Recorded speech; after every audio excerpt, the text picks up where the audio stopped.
Welcome everybody to our Q3 joint ADOT DBE Task Force Workshop. Welcome everybody. We always give everybody a minute or two to log in as everybody's link and meeting channels get established and opened up. My name is Rebecca Morris with ASBEX, or Arizona Builders Exchange. We're a consultant on this one for ADOT. So let's do a quick round of introductions. Francesca Martin, your new proper title. I don't want to mess it up, I'm sorry.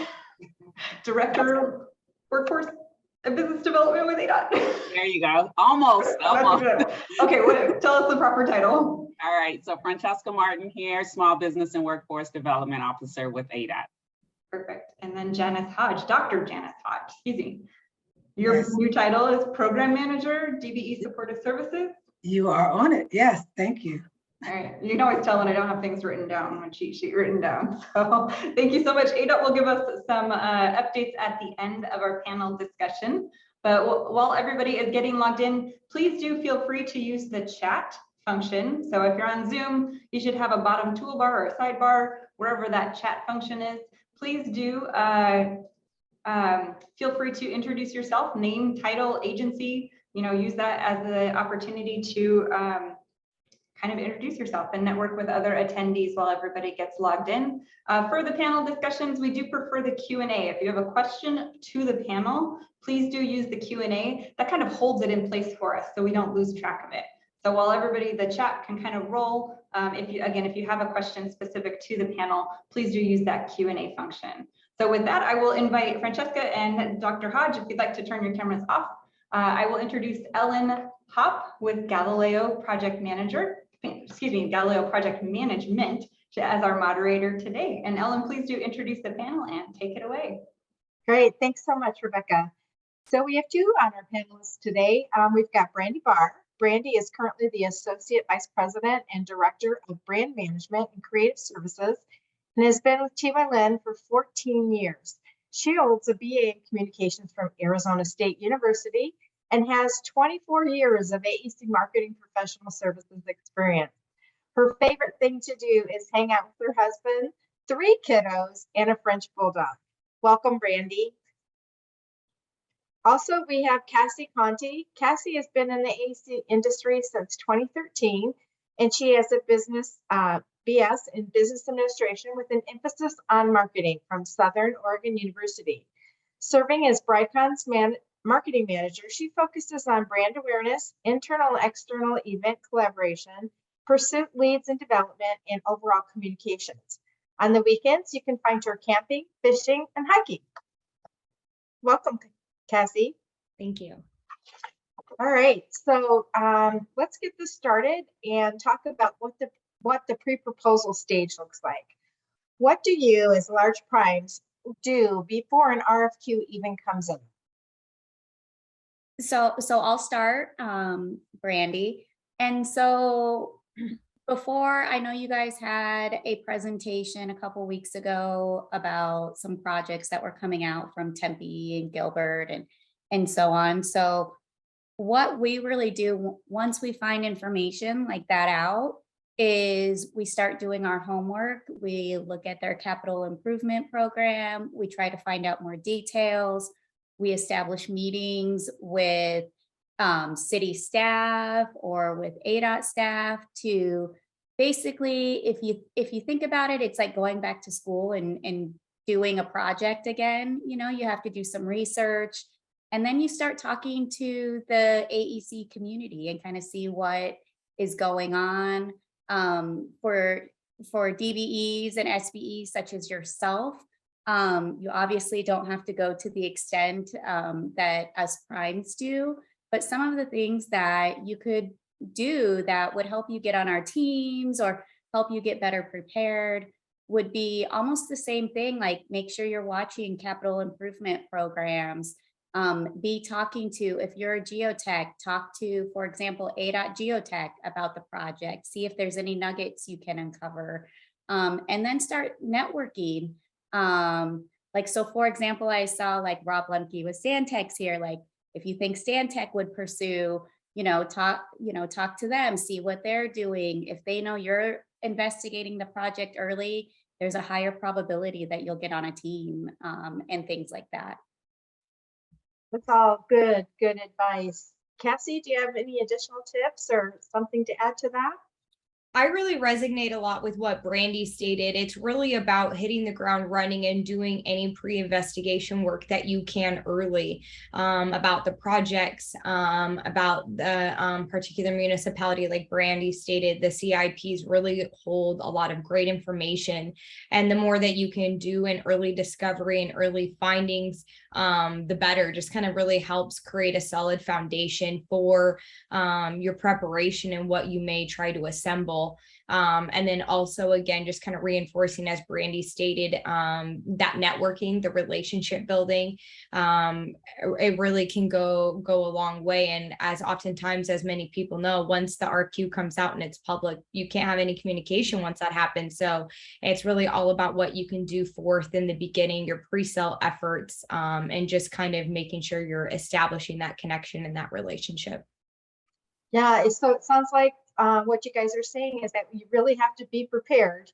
You've got to do that pre-work, that pre-foundational work, and that networking work. So maybe you can walk us through your internal process on what you do at your individual firms when once the RFQ hits the street.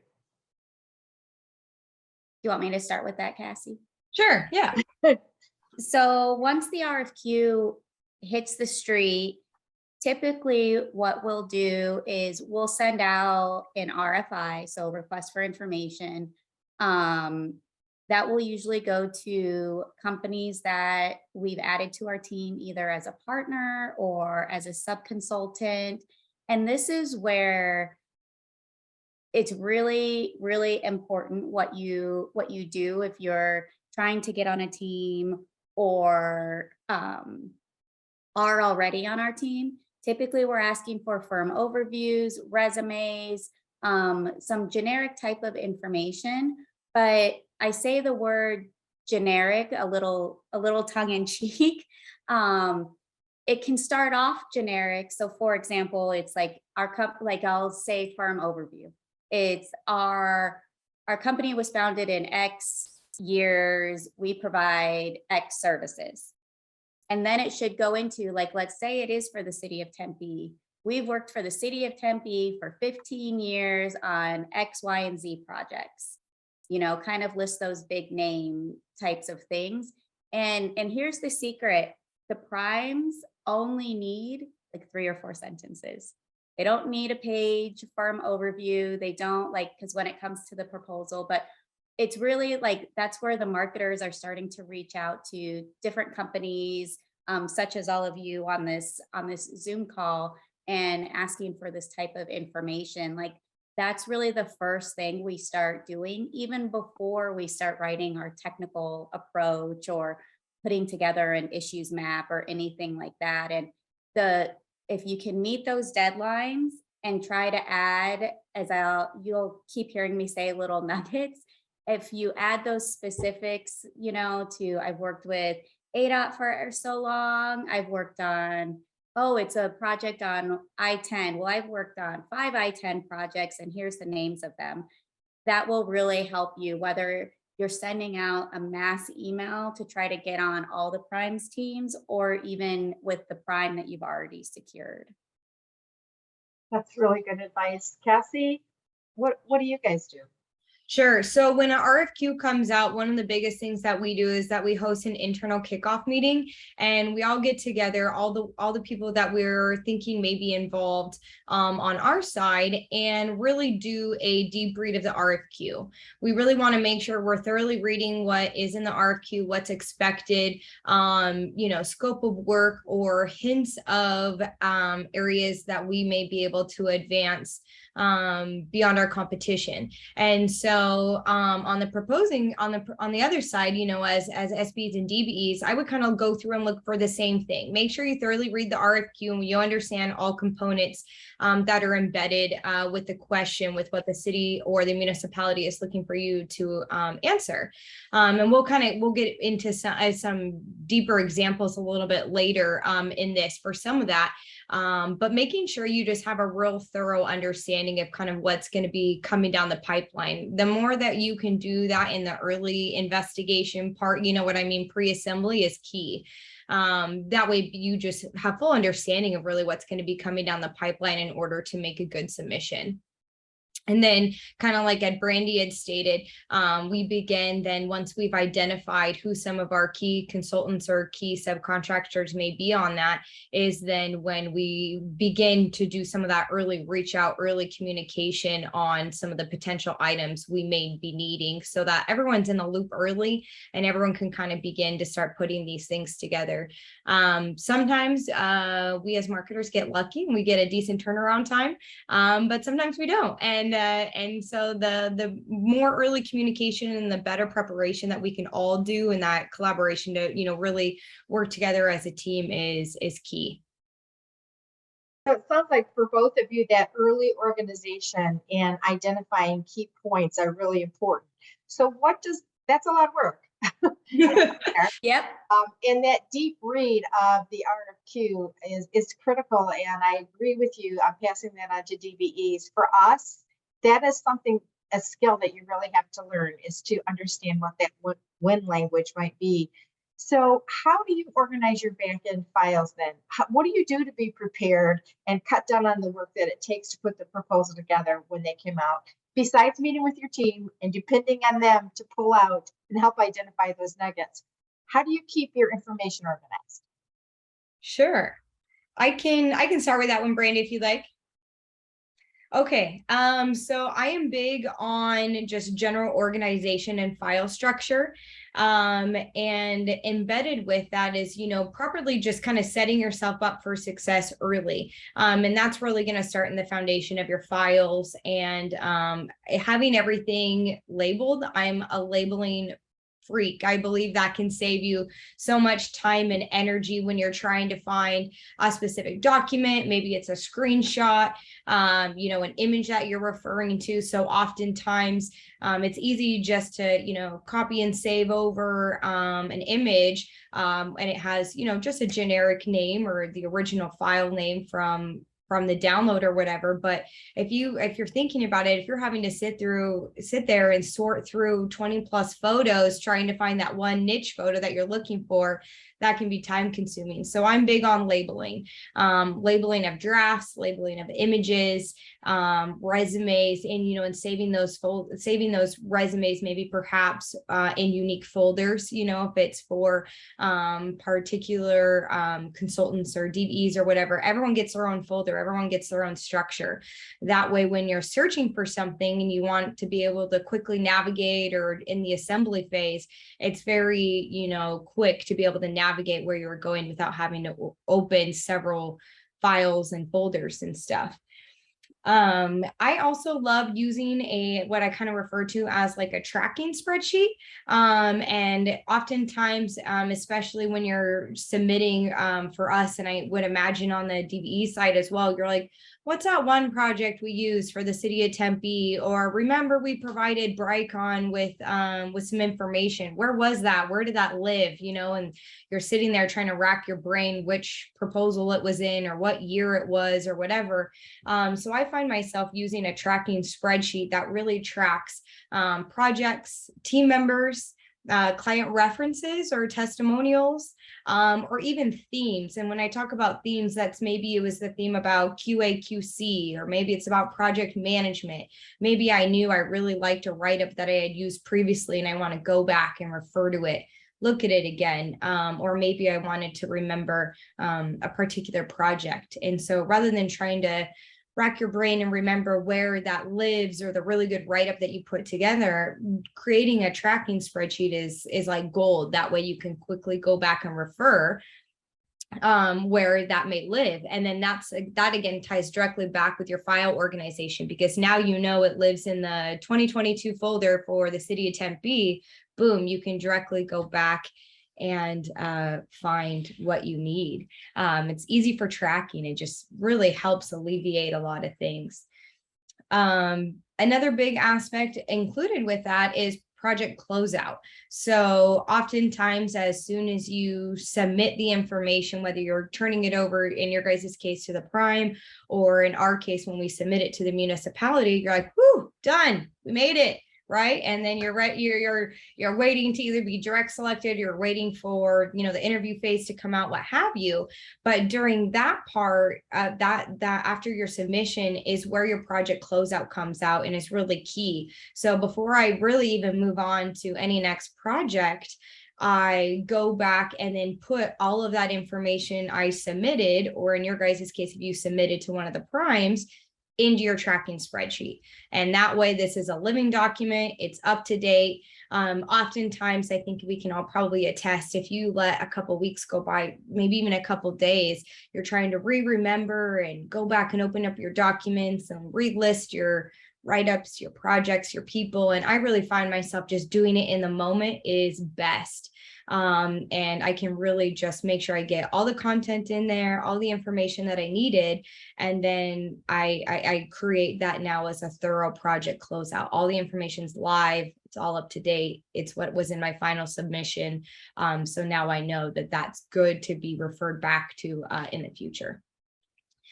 And then, of course, last but not least, this one I think kind of goes without saying is scheduling. I always make sure I give myself buffer days because things come up, unexpected meetings, unexpected job site visits, life. So everyone thinks that, you have these realistic deadlines set in, and then next thing you know, in the blink of an eye, things can just kind of go off script very quickly. So I'm a big advocate of start early, reach out early, get that communication going early, and giving yourself buffer days. And also assembling as you go. There's some people that like to, I'm just going to wait till all the information comes in and then I'm going to put it all together. And while I could see that to be, beneficial in certain cases, if there's something though that you're having to, submit several items for, whether it's resumes, whether it's a unique angle on the approach, some of your unique benefits and stuff. Us as marketers, at least especially for myself, I love anything you can get me early. Let me start working with anything that you have ready to roll, because sometimes trying to do a final dump and download and input into our final submission all at once is a lot. Sometimes you want to be able to have some of those free days or free 30 minutes to do fine tweaking rather than just doing a big dump all at once. Well, and two things to add on to what Cassie is saying. If you're thinking about your file structure, like really in the weeds, I honestly on TY Lynn's network server, we have a folder that says proposals. Then because we work in multiple states, it goes by states. Then within a state, it goes by ADOT, City of Phoenix, like the name of the owners. And then even within those folders, it goes into years. Yep. So what Cassie, I think, is saying, if you're like, oh my God, I don't have time to create a spreadsheet, things like that. This isn't, like a LG talking, refrigerator type of spreadsheet. It's really, okay, who was the name of who's the owner? What's the name of the proposal? Who did I send it to? And maybe copying and pasting your Windows Explorer link to where that's saved. And it's good to list every company that you send it to, every team. Like you could then, if you wanted to, turn your tracking sheet not just into a tracking sheet, but it could track your hit rates. Like you could mark who won, who didn't, and then you can start to see who repeatedly should you be talking to with certain agencies, things like that. But if you don't know this little trick, Control F is fine. So just hit Control F in Excel and type whatever it is you want to type, and it will pull it up. So it doesn't have to be this super complicated type of like spreadsheet, anything like that. It can be as much or as little as you think you need to be successful.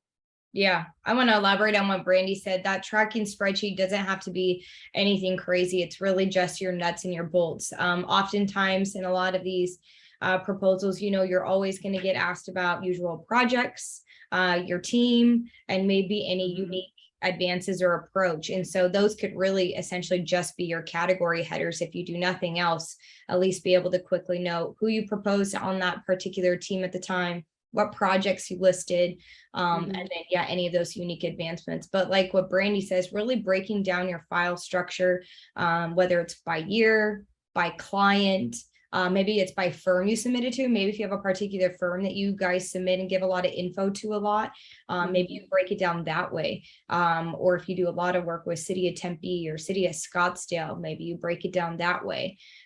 Whatever is going to be easiest for you guys on your end, because it's got to work for you, right? You can't take someone else's file structure if it doesn't make sense and just doesn't work for you guys. So it's really got to make sense on your end in terms of feasibility for that organization and your structure.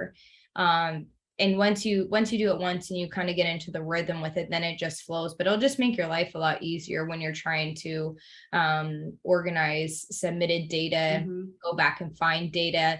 But then also as you're assembling in the moment, as you're gathering data for some of these primes, to be able to like, okay, great, here's a folder just for staff. Here's a folder just for my projects. It just really helps break things out. That's all really great information. And it's hard as a DBE. We don't have marketing teams like wonderful people like yourselves to keep us on track.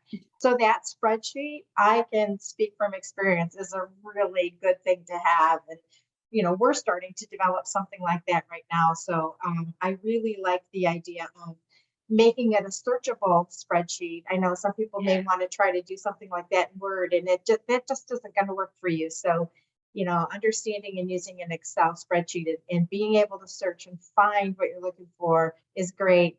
I also like the fact that project closeout, when you're talking about put it right away in your tracking, don't say, oh my God, I'm finally done with this. Thank God I can do my real work, because that's usually what happens with the DBE, right? We're so busy with proposals and other things are taking the side and we're getting interrupted and we forget to file or label or put that information in there, and then we're racking our brains. So I like both of you. You had some great suggestions. So let's start to narrow it down. We're prepared. We've got our foundation documents prepared. We're kind of we've been networking. We've got our ear to the ground. We're trying to stay organized. So let's talk about the common parts of what usually is requested from a prime for us DBEs. You both mentioned that firm overview and understand history and those nuggets. You also talked about the past projects, the relevance of past projects, and resumes. So maybe we could take each one of those and talk about how you tailor those for your RFQs that you're responding to. So firm overview, history, what makes it good? What makes you go, they're okay? So I'll start with that. So kind of what I was mentioning earlier is a one-liner about who you are and what you do. Always say you're a DBE, SBE in there. Sometimes, a lot of times, it's beneficial if you put what your number is. So your DBE certification number, is it ADOT certified? Is it Phoenix certified? Is it federal? You know, what that is, and that like opening sentence. And then again, the next sentence after that should either be, I've worked with ADOT for X amount of years on X amount of projects. Or if you're like, I don't have 10 projects, Brandy Barr, like, what would I say then? Maybe you've only done one. Then you say, X company recently completed this project for ADOT. It involved, but, like, what services did it provide? You know, like, what did you provide on that project? Those are really the most important things. If there's even a third sentence, for example, let's say you've worked with TY Lin before. That's where then you would say, in addition, we've worked with TY Lin on X amount of projects in Arizona. Or we've provided services with TY Lin for X amount of years. Those are really the highlights. But a lot of primes, in all honesty, some of them may just bullet, I need your firm overview, I need your resumes, I need this, but with your firm overview, and this can be something like you have a standard ADOT write-up, you have a standard Phoenix write-up, so on and so forth. Those are the kinds of things you keep in your folders, and send those out. Then the only thing in a hurry, like, so say for you, Ellen, you would have to say like, okay, well, this one I'm giving to Brandy. So here's my ADOT write-up, but I'm going to add, I've worked with TY Lin, or here I'm going to send this to Jacobs, but I need to add the Jacobs specific sentence. But if you keep that standard ADOT write-up and things, and even if you only update it, like we update our write-ups like one time a year. It's kind of like our goal we give ourselves for Christmas. That's when we do resume updates. That's when we do the firm overview updates. But I don't know, Cassie, if you have anything to add on the firm overview, or I was just going to roll right into. Yeah, no, the so I'll resume. just kind of second what you said. That firm overview is that we don't need, the 5-6 paragraphs. We're really just focusing on any of what I guess I'm going to kind of keep using advancements. We really want to be able to see if you have the collaboration aspect either with us as the prime, or with a municipality or the client that we're submitting to, or if you have any competitor advantages that makes your firm, unique. Those are going to be good nuggets that can go directly in a firm overview. That's going to directly separate you from and separate our proposal, our total submission from rest of the pack. Mhm. That's And then- great. That's and great. then- What about relevant past projects? So on the projects, this is where it is important. So at our company, we have like a rep project, like sheet template. And so on this template, you have the heading, like who the owner is, who the reference is, the date that it started, the date that it ended. You also have typically like, what was the construction cost? In addition to the standard image that we provide and like a paragraph write-up. So if you create a template like that, and it can even be like, as Cassie mentioned earlier, like as part of your project closeout is you yourself or your superintendent or whoever's managing a project needs to fill that out for you. That's a really great like process to get that, but try to have everything that you think you need about a project, and then you'll kind of start to figure out the more you submit to ADOT. I'll use them as an example. They always want to know start and end date. So if we're going to ask you to show a representative project, we're going to ask you the same things that are in the RFP that's required of the. So I would create a template for yourself that kind of is a catch-all with all of those things that then you can just like delete what you don't need and send it off. Make it easier for yourself. But typically I would have like ready, if I was a DBE, I would probably have ready my 1 to 3, like 2's kind of the good number, but 3's like a little bit extra in that full-fledged format that, anytime you get on a team for ADOT, you're going to send this project and this project, kind of have those. So then it's either A, you're just firing those off to the prime, or B, they're just kind of ready for you canned. And same thing like with the firm overview, like end of the year, lump of coal to yourself, update, like see if you need to change out a project or two, because a lot of the projects that you can have, like they're good for like, I would say like 5 years, max 5 years. And then after that, you've got to get something like the older they get, you've got to replace it. So if you just kind of glance at them every year end, that should be pretty good. Or, you just won this really big like project for you, or your first one with this agency, you're going to showcase it a lot. So get those ready. Cassie, do you have anything to add to the past project information? Sure. So I'll kind of touch on a little bit what Brandy was stating about the templates.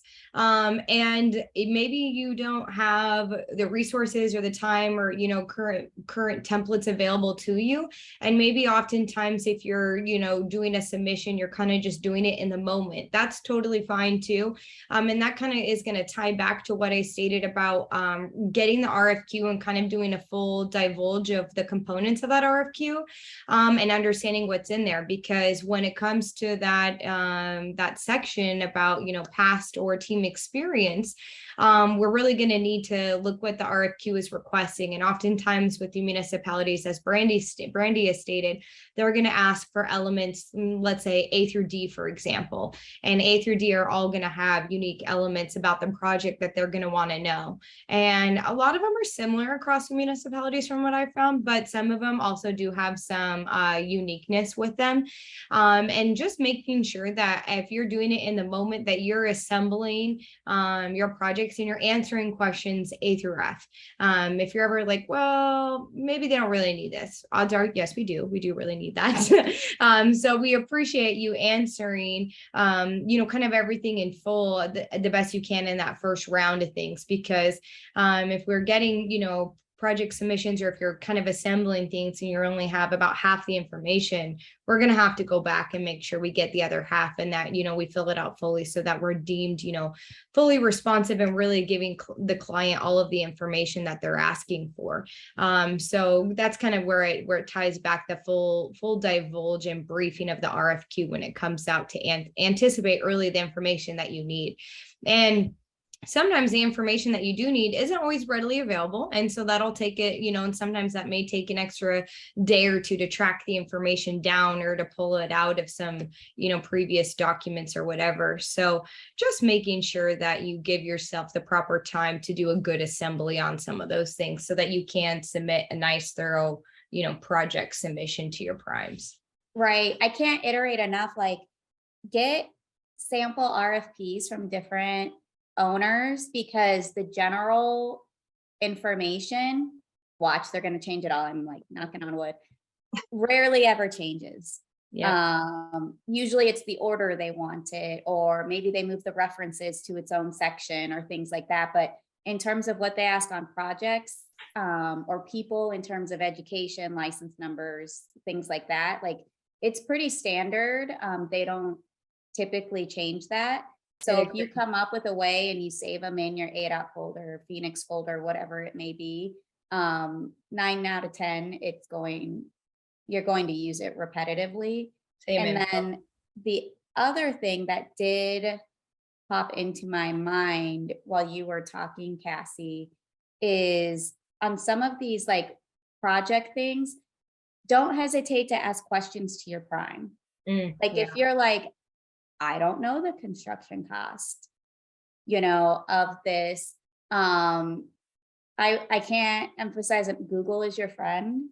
A lot of times you can find like the owners, like ADOT, for example. I feel like I'm picking on them because we're here, but I know their website, so I'm not picking on you. Is they have project websites, like pages. So look on there, usually like the construction values there, or go in the capital improvement program. Those things are typically there. Or if you still can't find it, like ask your prime. And some of the things, whether it's right, wrong, or indifferent, I know this is recorded, but don't use it against me, is like, if you know your fees typically, okay, well, my fees typically X% of the prime's fee, I'll multiply that. But like me as a prime, it's like, okay, we're typically 6 to 8% of the construction cost. So I'll get a roundabout ballpark number, see if it sounds like feasible and say that that's an estimated number. So, but if I will tell you that I do get a lot of emails from consultants asking me, you know, Brandy, we can't get you this information. Like, do you have any ideas? Do you have any of this? And then we can come up with some type of solution. Or the other thing maybe is we need to submit a question as the prime to an owner for either clarification or what if, you know, this information isn't available, what should we put? So there's always those avenues as well. Mhm. That's really interesting. We had a question that came up, and it's kind of relevant to this, and it goes into our next question about tailoring the proposal at hand. But one person asked, what if you're just starting? What if you're new as a DBE and you haven't been awarded a project yet? How do you tailor your information that you're going to be giving to the primes? So maybe this person has worked at another firm before or something, but how do they tailor that when they're working on their firm overview or their history for an RFQ, and if they haven't got a big past experience to draw from? So let's say you've been in the industry and you're starting your own company. You all like the first thing I would do if I were you is build it off my personal experience. And, you know, you don't have to say the companies that you worked for or anything like that, but you can say, you know, our owner, managing partner has been providing, let's say, landscape architecture design for 24 years. You know, you can explain based on you as the owner. You can take your project experience. Just to keep it above board, I would recommend you always say it's your personal experience. It's not your company's experience, and write things off of that type of background. Let's say you're providing a service versus like a hard like design or something. Like, let's say you're starting like a printing company or something like that. I'm hoping that you've worked at a print shop before, or you've done things like that to where you can kind of mold it in again to be about you, the human, speaking on behalf of the company and things like that. And the one difference that I would add in, besides building off your personal experience, is what really made you decide to do this? Like, do you have a better QA QC, or did you come up with an innovative way to do something, like kind of justify in a way, like why are you starting out, you know, and things like that. That's a really interesting point. Cassie, do you have any thoughts on that? On your firm history and how you customize that if you're new or if you're not new? Maybe it's just how, I know you guys speak about looking at the RFQ, digging through the process, understanding what the agencies are asking for, and but how do you find those ways to customize that information to give to you all as a prime? Being prepared, you know, what are ways we can provide nuggets? We talked about potential call outs or little tidbits. What are some ideas for that? Mm-hmm. So let's see, you kind of asked two questions in one. So the first question, that's okay. The first question, going back to if you're just starting, you haven't been awarded a project yet, and you're kind of having to draw. I'm going to resonate with a lot of what Brandy said. You're going to have to kind of draw from your, you know, prior to this firm experience. And I think that's fine, because you're going to have some advancements, you know, that you've encountered along the way that kind of has brought you to where you are now. And I think it's going to be capitalizing on that, because if you can't capitalize, with maybe you've never worked with that municipality before, maybe you've never, had some of that direct experience, but there are some other unique factors. That's kind of what I think you need to capitalize on and resonate with. So any of your firm differentiators, you know what I mean? Because those will be able to come forth and those will resonate well. And then your second question is more about tailoring, right? How you can make it we've done the research and we got our structure set up, and now how do we get down to the tailoring? So that's going to be kind of where some of your homework came into play, whether you've researched the municipality, you've researched, maybe you have a wild wind of who may be on the panel, and really being able to speak to the client or speak to who's going to be on the evaluating committee, and what you think they may be passionate about. I remember for me, prior to BrightCon, we were submitting on a project and we knew that someone on the panel was huge into the environmental world. And so we made sure that we included nuggets and tidbits, whether it was in the projects or with our people, or in our approach, that were very tailored towards environmental, because we knew someone on the panel was going to hugely care about that. But we knew that because of some of that prior homework and that research that we did. And then regardless of what section you're working on, whether it's firm overview, your history, your projects, or your resume, is kind of making sure you're providing direct correlation and tie back either to the prime, who you're submitting with, to show good collaboration there, or to the municipality or the client. Things that are going to speak directly to them. At the end of the day, all these clients, the main things that they want to know is, what can you do for them? What benefits are you going to provide for them? And so it really kind of goes away from these big, wide net casted answers, and to funnel it a little bit, make it a little, that's when that tailoring comes in. Why do they care that you've done XYZ? Or why do they care that, the PM that you're proposing is, has these accreditations or has performed over 200 roadway projects? Why do they care? And that can be done uniquely in the way that you write things, the call out boxes that you mentioned.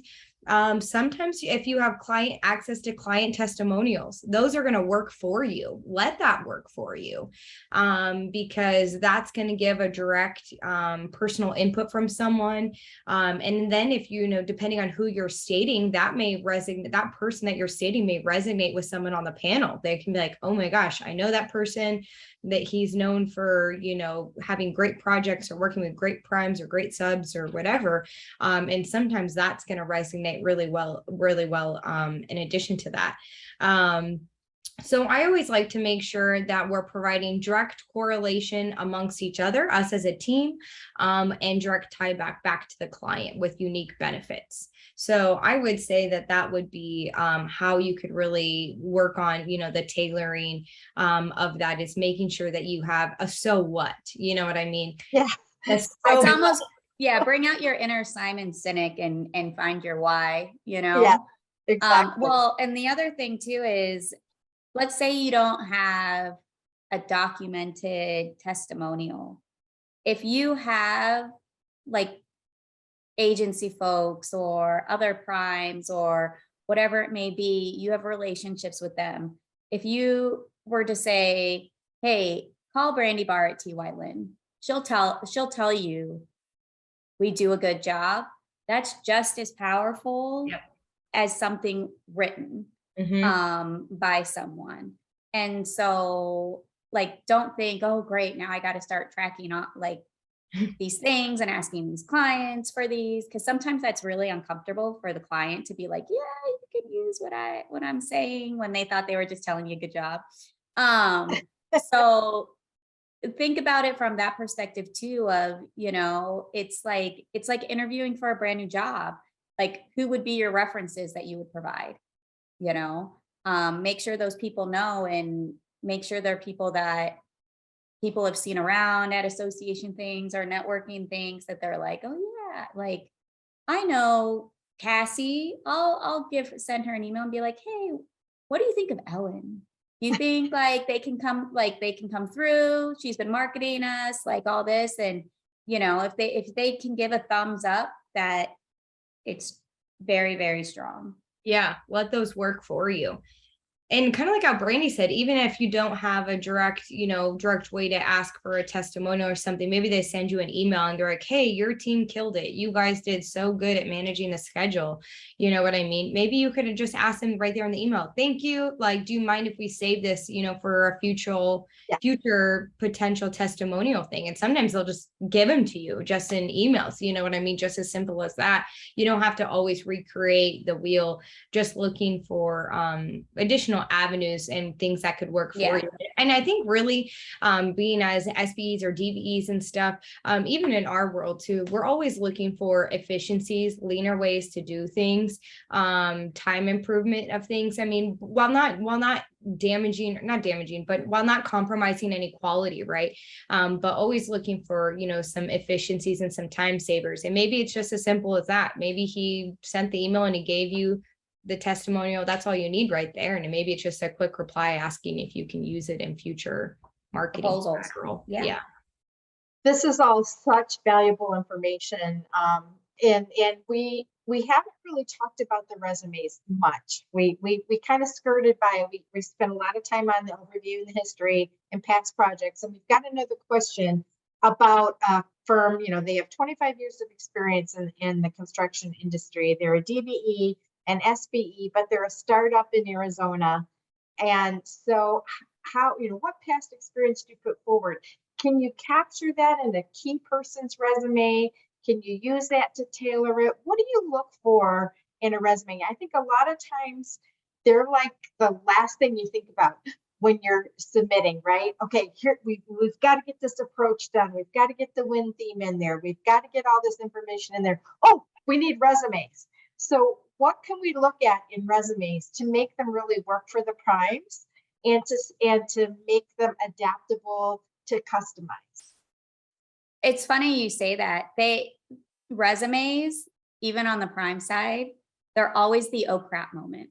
Like complete disclosure. And it is the one thing I will tell you that when we're hounding our project managers, our engineers, let's just say that's where our relationship, we'll call it spicy for the sake of conversation, get a little bit spicy about, I've asked you to update your resume like 3 weeks ago. Where's your resume? So I have a lot of sympathy for people, like even my own personal resume, I hate doing it.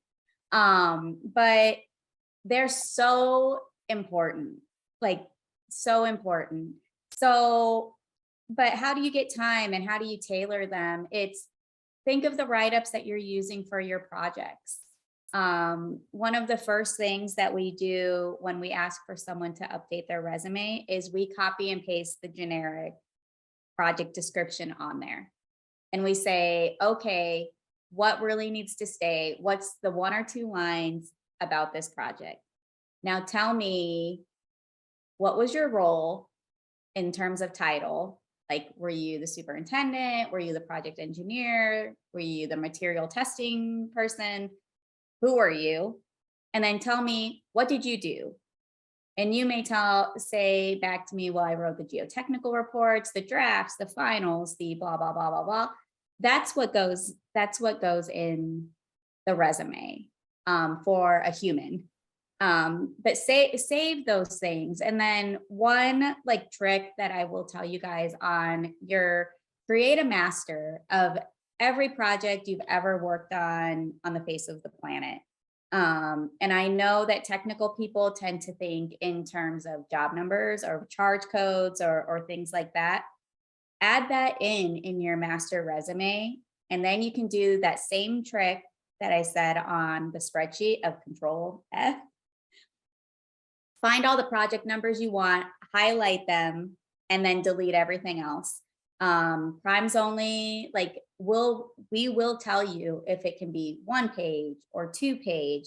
A lot of times a prime will tell you, I want to see projects with ADOT, or I want to see projects so if it's a geotechnical, for example, I want to see something where you had to dig through like caliche or whatever may be in the site. So add those things. If not, like if your prime just says, just send me your resume, it's okay to come back to us and say, is there anything specific you want addressed? Because either, let's just say, like, don't expect us to, as a prime, to have it all figured out. You would hope marketing and the project manager are talking, so those things are communicated to you early. Sometimes marketing's just sending out the list of what they need from you to get a jump start, but haven't had their kickoff meeting with their PM yet. So they may come back to you. But again, like, we don't bite. We're not like the dentist, the marketing people. So don't be afraid to ask us questions. But yeah, I definitely keep project numbers on there to make them searchable, trying to speak to the language of technical people and do Control F. The other thing, but that's really what it is, you know, after you work on a project and let's say you're creating your project sheet, think about what you did. Like, okay, so on my resume, I should say this, and I did X, Y, and Z. And even if you're just trying to remember for the sake of bullet points, just to get something jotted down, just get it done and then finesse it when it's there, when you need to send it out. You don't have to do it right away, but at least get like 2 or 3 bullet points of what you did on that project. So you're not trying to remember, well, that project was, you know, you could be managing like, who knows, like 25 projects, small little projects at a time. And you're like, Brandy, I have a sidewalk on this project and a curb and gutter on this project. Like, I've got too many of these going on. Like, just jot down little bullets and move on. And then when you go to send out that resume the next time, if you're going to use it, that's when you write it, you know, kind of thing. But masters of like 30 pages is your friend. As like archaic as that sounds, I know, but I'm just going, friend. It is your friend. I got a backpedal now. Cassie, what about you with resumes? What do you like to see? And again, any tips on tailoring or how to manage it? Sure. So on the resumes, I'm big on them being clear and concise and clean. And I think for oftentimes when you're going to find with a lot of the municipalities is that they ask you to attach them in the appendix. They're in the very back.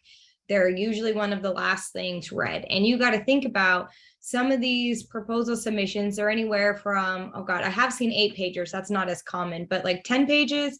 And then the max I've usually seen is like 14 pages with the municipalities. And then they ask for the appendice items, which would include team resumes and whatever other forms they may want. But you got to think if they're, even if they've gotten 4 submissions, you know, you're one of 4, upwards of 12, 15, you got to think about, are they really reading these things cover to cover? And the answer is no. The percentage and the amount of time that they actually, that panelists and review committees spend reading these is actually quite depressing. But you have to think by the time they get to the end of the resumes, how much time are they really going to spend there? And that's where the clear and the concise is. You know what I mean? We've done a great job of putting information in on your first 10, 12 pages, what have you. Your resumes are really kind of just, you know, your bow ties, in my opinion anyways. And so when we're looking from DBEs or SBEs that you've submitted is that you got the key personnel that we've listed to be involved, that you got resumes for them and what their title on the project is going to be.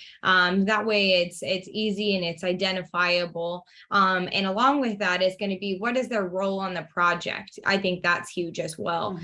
Because the client's going to want to know, well, you've partnered with this DB or this SB or, you know, this expert. Okay, great. We understand why they're the experts from, you know, the previous pages, but what are you going to do for me on my job? What can I expect from you?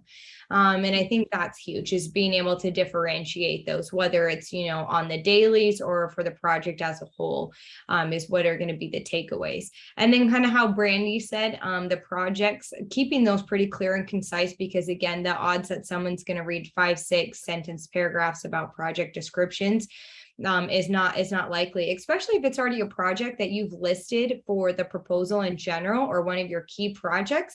They've already read the info. They got it. They know what it was about, and this is really just a recap and, the ribbons. But what I do like to do is I oftentimes I include some of those call outs on the resumes just in case something was missed. Say we've worked with that DBE on a certain number of projects, or I've worked with that municipality. I'll just, give a quick reminder, working with City of Tempe since 2002, whatever it may be, that they're just quick reinforcement pieces. Those are all really relevant to the next question that we've got coming up, and to my next question. So you guys are just rolling this along for me. I have so much to do. But my partner's has a comment that she makes a lot when interviewing new employees. And it's, we're all really smart women because we're a women-owned small business, and we're all really smart women. But you know how we got here? We got here by making mistakes, right? And then we learned from those mistakes. So tell me about each of these other elements: the firm overview, the relevant project background, resumes. What are some big mistakes or some no-nos or things that you've seen that you just want to caution people against? Like, please do not send us this. Anything that we can learn from someone else's mistake before we make it ourselves? Well, we will protect the innocent. Don't say my name. No. No, it's let me start with, I get it. There's a lot going on. And mistakes can get made. And I will say that even like I'm not perfect. I mean, I like to think I'm perfect, but I'm not.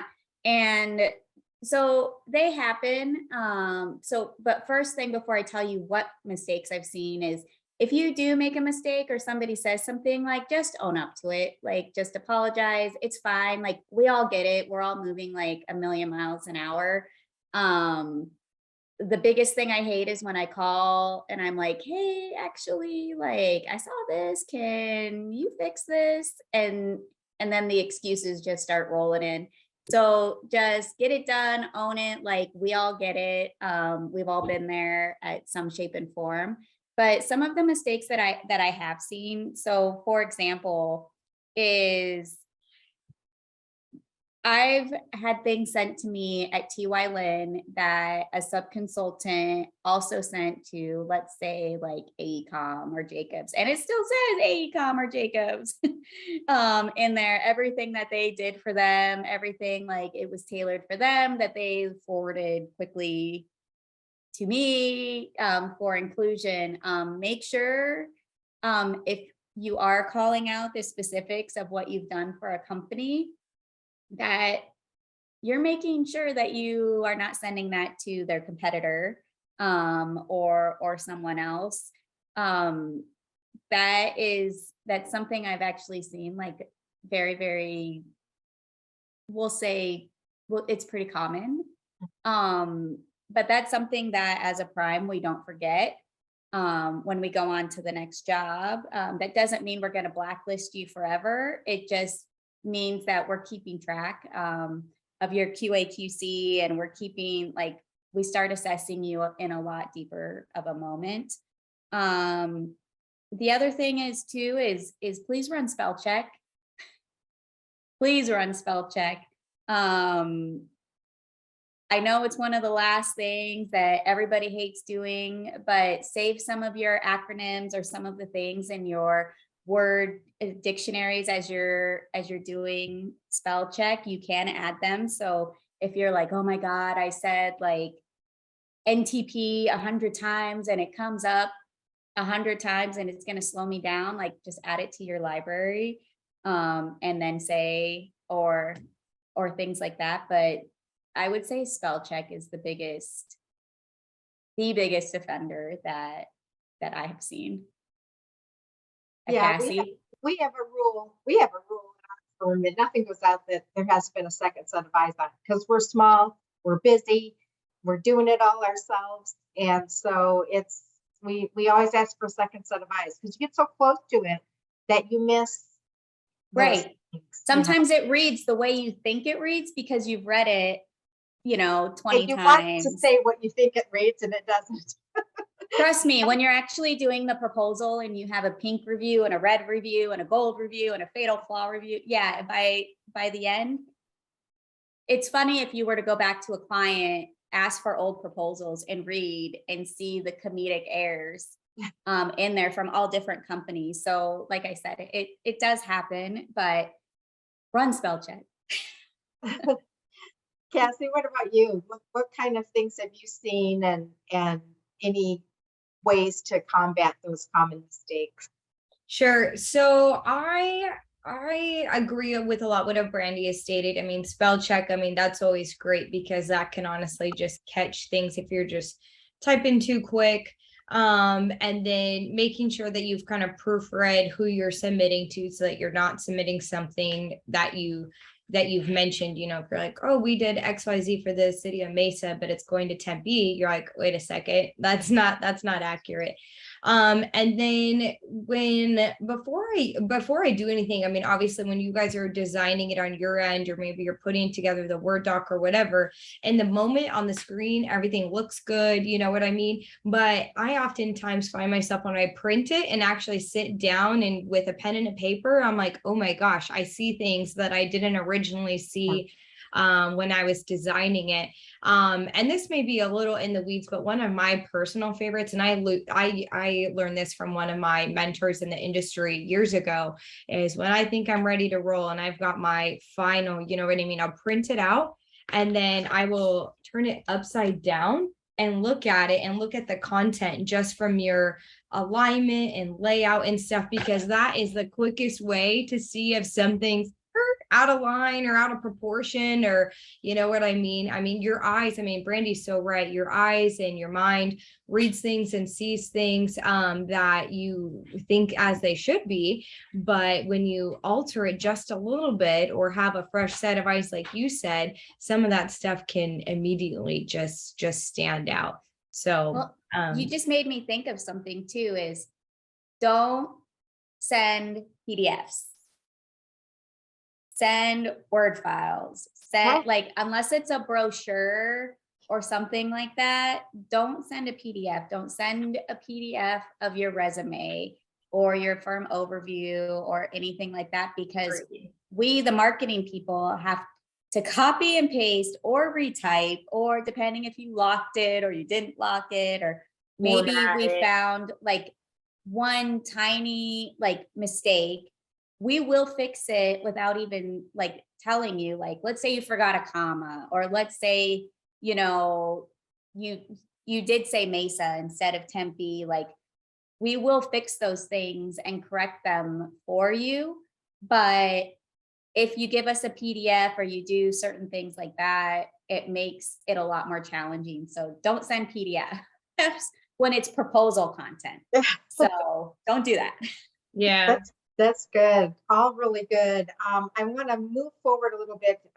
We're up at the top of the hour here, so I want to make sure we have time for questions and some other things.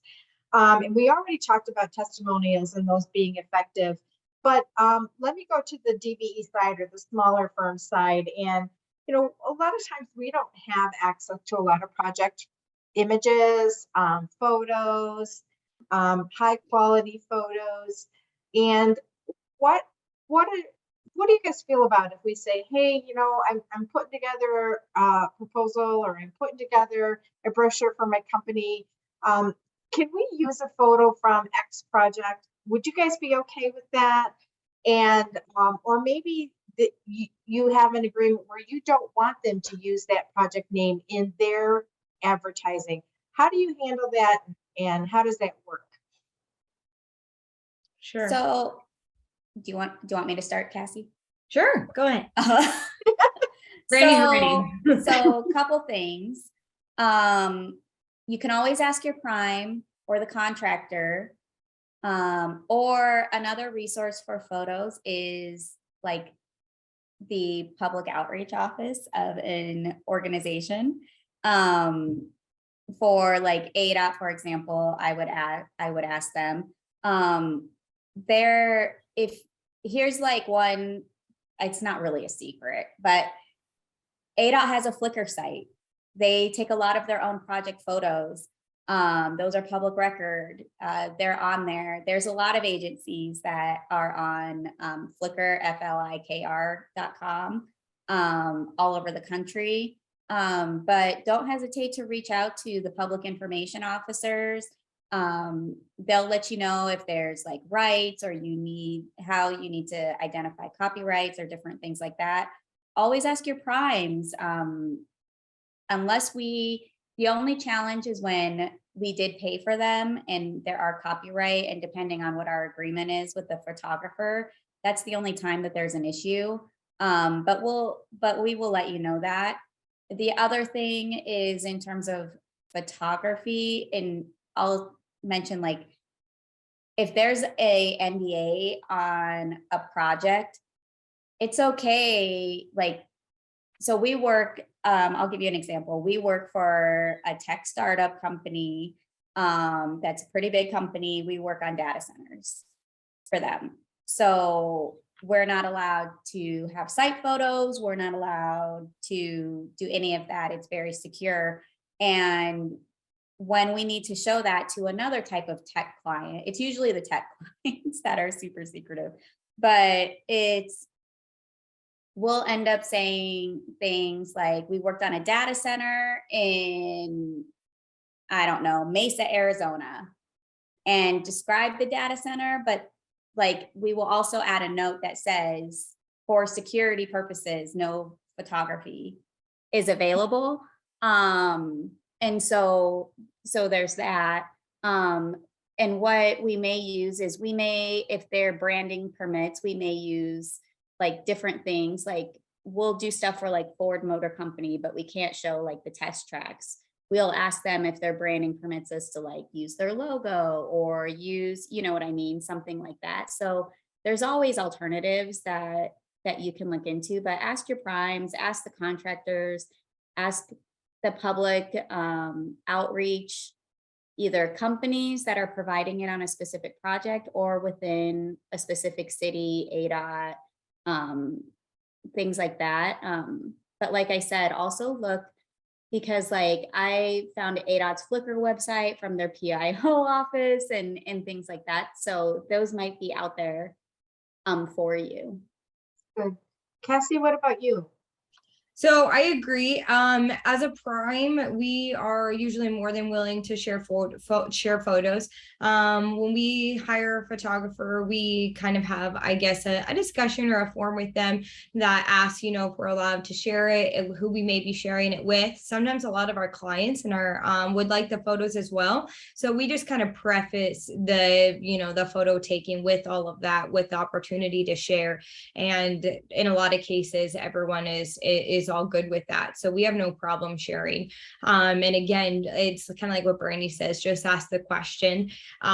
Definitely, obviously, don't just take images off Google, because there's all sorts of, potential issues and conflicts and stuff that could arise from that. As Brandy mentioned, there's a lot of resources and free resources in which you could find your alternatives available. Royalty-free images. There's a ton of websites that you could go and, find images of something for that. Or stock images, like Brandy says, if you have NDAs, we have Bricon has a handful of confidential clients as well. And so whether it's, the text description about a confidential client, or if we do drop in a stock image, we'll state on there that this is a stock image due to, NDAs and confidentiality agreements. And that's nice, because the photos and then are always nice in a proposal, because it helps break things up, right? The nice pictures or the technical pictures are always what people enjoy looking at. And like I said, if you don't have direct access, ask your primes. Oftentimes they will share, or consider looking at some of those royalty-free options. And don't be afraid to use, stock imaging if you have to, if you got some NDAs or some private, or maybe there's, technical shots that are going on that you can't totally show, but there's some other alternatives. I would say don't be afraid of pursuing some of those. That's great. Yeah, the key there, I think what I'm hearing is that ask. Yes. You know, Yes. the least they could, the most they can say no, but they may say yes, and you may Yes. have access to information, so to ask. We got a question that came in. What about when you're teaming as a sub-consultant on a large project, and what are your thoughts on exclusivity with the prime? Do you often ask for that? Do you ask for your subs to be exclusive only to you on a proposal? I know some DBEs, what they do could be for just a multiple number of people. So do you, and you maybe you know that they've got a really good niche in the market. Maybe you want them only with you. So what do you think about that? So I will say the bigger the project, or if it is alternative delivery, is when we will go exclusive and ask for exclusivity. So we're on a lot of like ADOT design builds, for example. We do require our whole team to be exclusive. And that's because in the pursuit phase of the project, you're diving so deep into the technical and alternatives and options. So confidentiality, I mean, is so important.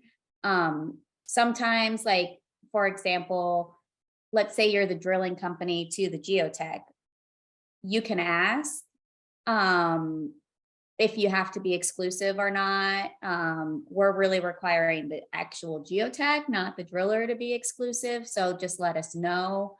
Other things that companies have said when we've asked for exclusivity and shot us down is we can't be exclusive or small, like things like that. But they will commit to us that they will not market to get on another team. But if someone asks them to be on a team, they will let us know, and they will let that team know that they're on our team, and they'll let us know they're on their team. And then we're usually fine. Like I'd say 95% of the time, we're usually fine. But it's really just, again, communicating with us. Like if there's a reason or there, you just don't feel comfortable, things like that. But usually if you're asked, there is a competitive advantage reason as to why you are asked. If you don't know what that is, like just ask us, like why are you asking?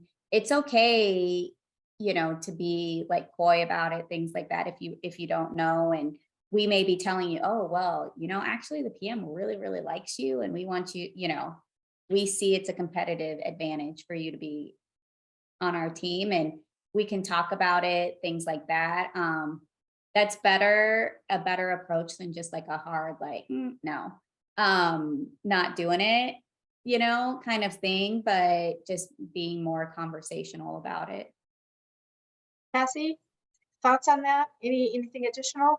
Not really. The main thing I would say is it's all going to be pursuit dependent. It just really is going to kind of depend. And there are times where Bricom will ask certain consultants to be exclusive if, like Brandy stated, if we think that there's a strong competitive advantage. But we also understand that as primes, and there's a very real case that maybe you're just the best in the game, or you're one of the onlys in the game. So we know that there's odds that you may be proposed on other teams as well. So we understand that, we realize that, and sometimes, exclusivity doesn't benefit everyone, and we understand that. We understand that's okay, but it's all going to be case dependent, I would say. Well, and Ellen, to flip it on the primes, like assess us. Like if the team is asking you to be exclusive, you then, like, the ball is in your court to assess, do you think they're going to win? Right. And obviously don't tell us what you think, but because you want to get on as many teams as you want if you don't think that team's going to win. Right. But, that's when it's almost like the power shifts to you, to assess the different teams, to, kind of figure out, who do you think is going to win? Is it advantageous things like that. But I will Yeah. say though, as primes, if you as consultants or DBs, SPs are being asked to be exclusive by a prime, there's odds are that there's already a competitive advantage ball that's been Yeah. thrown around. Just make us tell you. Yeah. Just make us tell you. Well, that's good. I mean, there's nothing wrong with that because that helps your DBE strengthen their extra tailoring or their nuggets Right. or Yeah. demonstrating that symbiotic relationship that DBE may have had with you, that you've worked together before. You can hit the ground running if you have Yes. previous experience working together. I've got another question in Q&A, and then I want to kind of start to wrap up here so we have time for other people. When a DBE or a sub has worked with a prime before multiple times in the past, so they have a lot of your information already. How do you recycle that? How do we as DBEs or subs make sure that you have the most current information? I know you all have your tracking and you have your systems, and so it's easy to do that Control F and find that information. Oh yeah, we worked with Ellen before, so we're just going to dump this overview in it. But maybe we have something new to add to them for you. How do you keep it from being stagnant? How do you keep current in what we share with you as primes? I would say just like the minute you find out you're on our team, just ask whether it's the marketing person you're talking to at the prime or the project manager. Just say, hey, like, say it's for the same client. Say, hey, I sent you this stuff for ADOT, whatever, SR 89. Maybe it was just a month ago, and say, is that information, just ask us, is that information still good? Or, what kind of tweaks? We may tell you, oh, your firm overview is still good, but that's in the Flagstaff district. This is in the Phoenix construction district. Can you just give us two different projects, for example? But reach out, even if you talk to the PM, but the marketing person, like just email the marketing person and say, hey, we just got on your team. Want to make sure you have everything you need. We sent you this stuff on this pursuit. Is it still good? That's usually it. Or just tell us ahead of time, be like, hey, you didn't ask us for anything. I'm assuming you're using something we already sent you, but hey, we actually have this. I don't know if you knew about it, and just send it. Cassie? Yeah, I would kind of just agree with that. Anytime you guys have something major or a major update or a major win on your end, even if there's no pursuits moving at the time, but say you partner with TYLN often and you guys have a major win, maybe you guys all got new company headshots, maybe you added a new PM, you know what I mean? Maybe you guys have a recent win that that you guys are celebrating. I don't think there's anything wrong with communicating and sending that information over, and sometimes in the moment as it's happening is good, because then we'll save it in our files for future potential uses. So I think that's always good. Or if you guys go through a rebrand, right? Rebrands are huge. If you guys go through a rebrand, you just shoot over, your main key personnel. Hey, just wanted you to have our updated branding or our updated logo. You know what I mean? And I think a lot of that stuff can kind of be in the moment. You don't have to necessarily wait for a teaming experience to share some of that, someone that that you frequently work with, or we frequently use you. I mean, in the moment stuff is always good.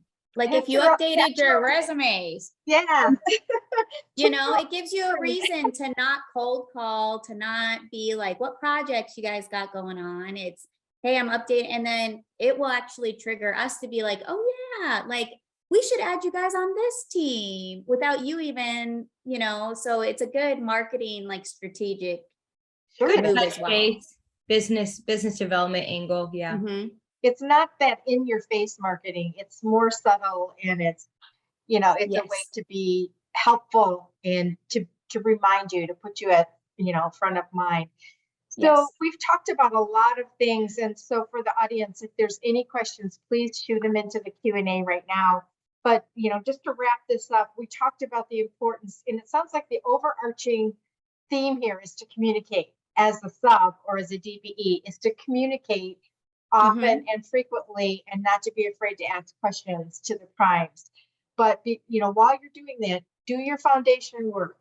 Get your stuff ready. Be ready to go before the RFQ comes out. Network, so that you know who you can send those little tidbits and those win themes and those, pats on your own back and tooting your own horn. Stay really organized and keeping your information current. Keep it up to date.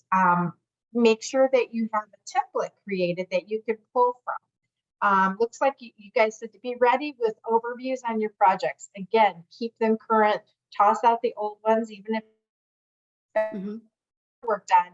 If it was 10 years ago, if it was 5 years ago, so staying current and keep that master resume ready. Keep it ready to go so that you can clean it up and send over what is really important, and to lean on your homework that you do on those agencies or those developers or those primes that you've worked with in the past.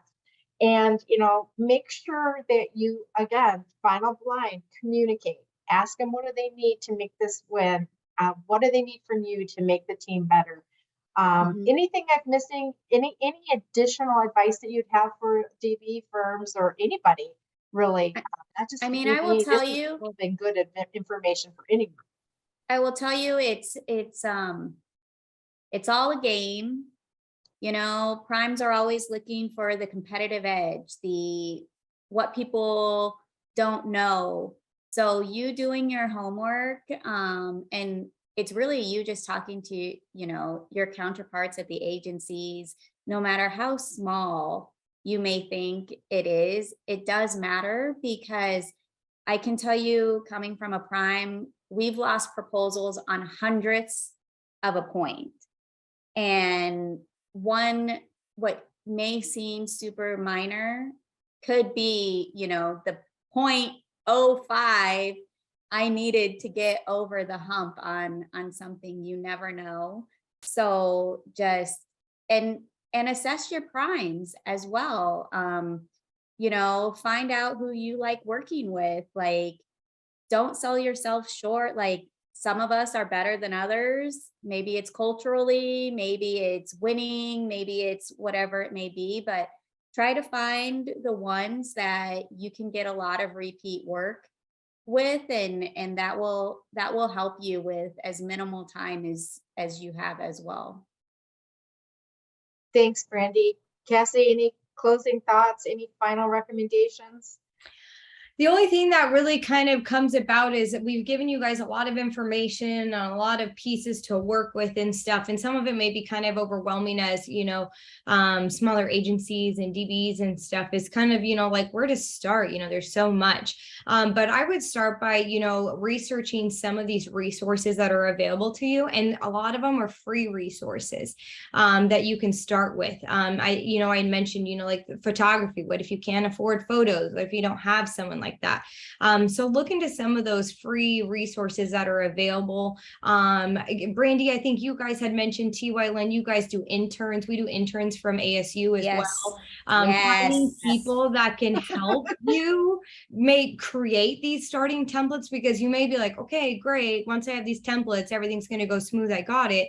But who's going to create these templates? Who's going to start the groundwork to even make these templates possible for your organization? Right. So look into, your interns, look into like Fiverr. I like Fiverr.com. Fiverr is good for a lot of shared resources. You can find a lot of good people on there.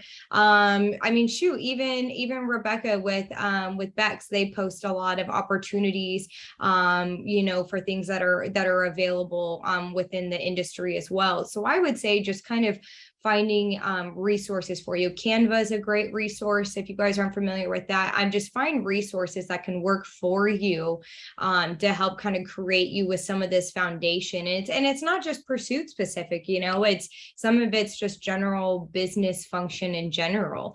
But yeah, find resources that can help work for you and make your lives a little easier, so that when it's time to do some of this, hit the ground running, people can have already helped you created these templates or these foundation pieces. Well, you guys have just answered so many questions and provided so much helpful information for us. I feel like I'm going to go look at all my stuff again now. It's tweaked. But I'm going to turn it back to Rebecca to close us out and to touch base with the ADOT folks that are online and get some updates.